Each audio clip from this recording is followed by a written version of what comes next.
Nous nous trouvons aujourd'hui dans la commune de Grasse-Sologne, en province de Liège, une commune qui comprend notamment l'aéroport de Liège. Le bourgmestre Maurice Motard nous parle de cette commune aux multiples visages. Aujourd'hui, notre commune compte 21 914 habitants. C'est évidemment une commune importante dans l'arrondissement de Liège et même dans la province. Début des années 2000, suite au développement de l'aéroport de Liège, pour des raisons de plan d'exposition au bruit, mais aussi en fonction de zones économiques qui se développaient, on a racheté beaucoup d'immeubles et la commune a perdu plus de 800 habitants. On peut dire de notre commune qu'elle est fort diversifiée. D'une part, il y a les anciennes communes de Grasse-Berleur et Ologny-au-Pierre, où il y a une densité de population particulièrement importante, une densité d'urbanisation où se trouvent la plupart des zones économiques. De l'autre côté de l'autoroute, on retrouve les installations aéroportuaires ainsi qu'un cadre nettement plus champêtre, puisque là, on a des entreprises agricoles, on a les fermes remarquables, on a de beaux châteaux. On est en train d'assainir bon nombre de sites économiques désaffectés. L'ancien terril du Corbeau, dans lequel on est en train de créer des infrastructures pour un lotissement important. Il y aura plus de 250 immeubles qui pourront être créés là-bas. Toutes ces zones, évidemment, sont assainies et vont participer à l'élan économique et de renouveau de la commune de Grasse-Sologne. Grasse-Sologne bénéficie d'une situation exceptionnelle en plein cœur de l'Europe grâce à notamment ses principales voies de communication, routes, rails, voies navigables ou encore bien sûr l'aéroport. C'est ce que nous explique Doris Davin, elle est responsable de l'ADL, l'agence de développement local. La première priorité, évidemment, sur laquelle nous travaillons, c'est la consolidation du réseau économique et industriel de notre commune. Il est essentiel, en effet, que nous ayons une cellule de proximité pour ces entreprises. Si l'aéroport et les parcs d'activités économiques sont vraiment les marques émergentes de la commune de Grasse-Sologne, la commune recèle aussi toute une série de richesses qui ne sont pas spécialement connues et qui méritent vraiment d'être développées.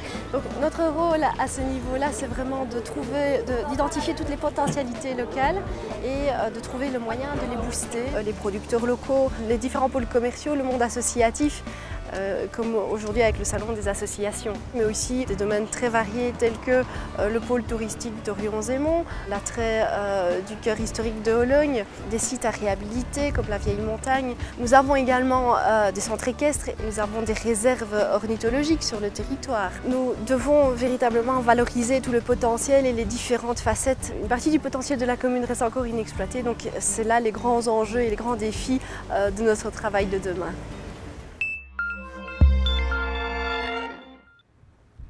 Grâce à sa situation privilégiée, la commune de Grasse-Sologne est propice au développement économique. L'activité est répartie dans plusieurs zones, le nombre d'entreprises augmente sans cesse et on en compte aujourd'hui plus de 300. Lorsqu'on consulte l'historique économique de notre commune, on s'aperçoit qu'il y a eu de grandes entreprises. Les ateliers Smulders qui occupaient plusieurs centaines de personnes, l'usine à zinc de la Vieille Montagne à Hologne qui a occupé jusque début du siècle dernier 3000 travailleurs. Il en est de même pour l'activité d'extraction du charbon qui a duré ici pendant pratiquement 4 siècles et qui s'est arrêtée avec la fermeture du charbonnage du Bonnier où travaillaient encore à l'époque 650 personnes. Donc on avait pratiquement un désert économique dans notre commune, raison pour laquelle les gestionnaires communaux ont décidé de créer le zoning où nous nous trouvons maintenant. Et c'est en 1998, lorsque l'aéroport a trouvé son essor avec les vols de nuit, qu'il y a eu un boom économique et que toutes les entreprises voulaient s'installer sur Grasse-Sologne. Donc aujourd'hui, le zoning ou le parc d'activités économiques est pratiquement complet et d'autres activités comme la zone logistique ont été créées, la zone de bonne fortune qui est remplie aussi de commerce et d'activités économiques. Et si on ajoute que le TGV fret devrait avoir une gare aussi à proximité de l'aéroport sur le territoire de Grasse-Sologne, on se doute qu'il va y avoir de nombreux emplois créés et que ça va donner un avenir à notre jeunesse et à notre commune. Une commune qui se développe autour de l'aéroport de Liège. Retour sur le passé de cet aéroport ainsi que les perspectives de développement économique.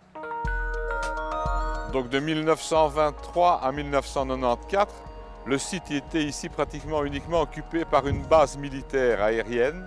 Et lorsque le 3e wing tactique a été dissous, à ce moment, évidemment, les mirages qui occupaient le ciel ont disparu.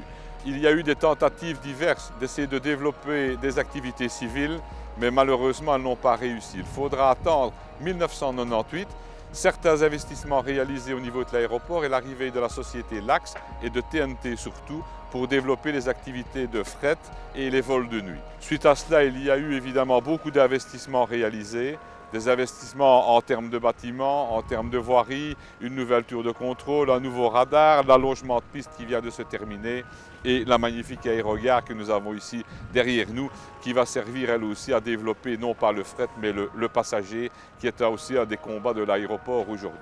Les militaires qui sont revenus en 1995 par le biais de Wink Heli, donc c'était des hélicoptères, vont quitter définitivement le site fin de cette année. Donc ça va permettre évidemment de récupérer des terrains pour l'activité économique. Donc je pense que les perspectives sont extraordinaires pour l'aéroport et que l'avenir est vraiment devant nous pour créer beaucoup d'emplois dont nous avons particulièrement besoin dans notre coin et en Wallonie. L'aéroport, c'est aussi un atout pour le développement économique de la région. Le territoire a été complètement reconverti et les habitations proches de l'aéroport ont été libérées pour développer de nouvelles zones d'activité économique. C'est ce que nous explique Daniel Parent, il est échevin de l'aménagement du territoire. La plus grosse difficulté que nous rencontrons, c'est de voir l'exode de population. Les gens sont partis, certains pour avoir des indemnités qui étaient prévues et d'autres sont partis parce qu'ils ne pouvaient plus supporter les nuisances aéroportuaires. Cela libère des terrains qui seront mis à profit par la région wallonne au point de vue économique. Et ici, vers la partie la plus rurale, on s'oriente vers un PCA, c'est-à-dire une reprise de terrains de culture pour en faire des terrains de construction. Et bien, sur Grasse, il y aura à peu près 200 habitations. Donc Terrel du Corbeau, et ici il y en aura un peu plus de 300, ce qui veut dire qu'on va doubler la population de Horion ici. Croyez bien, ça a fortement changé, et ça changera encore, puisque de nouveaux habitants vont venir, et certains habitants qui étaient partis, eh bien eux ils reviennent. La population va complètement être modifiée. Bien, voilà un exemple ici où nous sommes, des vieux bâtiments qui sont transformés en bâtiments, disons, luxueux, destinés à une population plus aisée. Ils sont tous doués. C'est pour ça que les PCA prévoient justement une mixité de la population afin de répondre aux besoins du logement, parce qu'il y a des besoins, et aussi pour ne pas faire soit des ghettos, soit des parties où on serait les mieux nantis. Une mixité me paraît la meilleure possible et j'espère qu'elle arrivera d'ici 10 ans.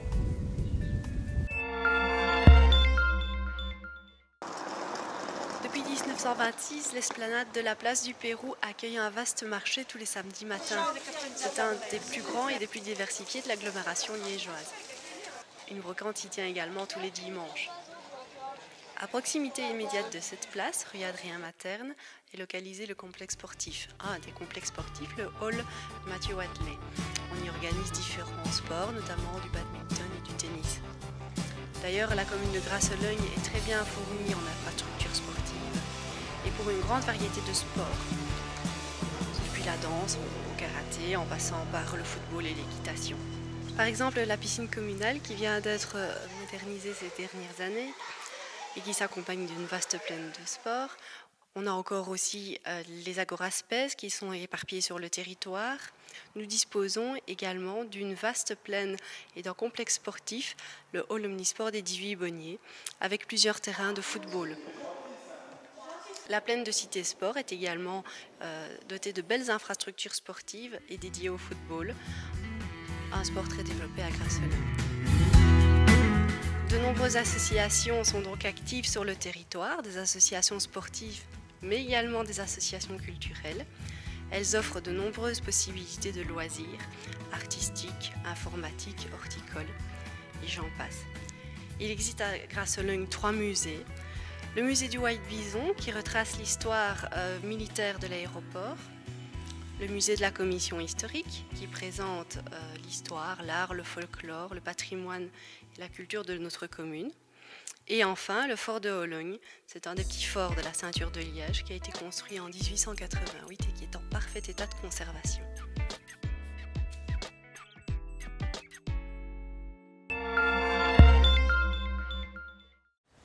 La formation est un axe de développement important pour la commune de Grasse-Sologne. C'est donc tout naturellement qu'on y a développé 2 centres de compétences basés sur les métiers de la logistique et de la construction. Malgré un développement économique conséquent qu'a connu notre commune, le taux de chômage reste important. Cependant, on peut espérer un avenir meilleur puisqu'elle n'est pas en reste en matière d'aide, de formation et de conseil. La Maison de l'Emploi, fruit d'une collaboration entre l'administration et le Forem, aide et conseille les demandeurs dans leurs recherches. Il existe plusieurs centres de formation qui cherchent à répondre au manque de qualification des travailleurs, souvent décriés par les employeurs, ici comme ailleurs.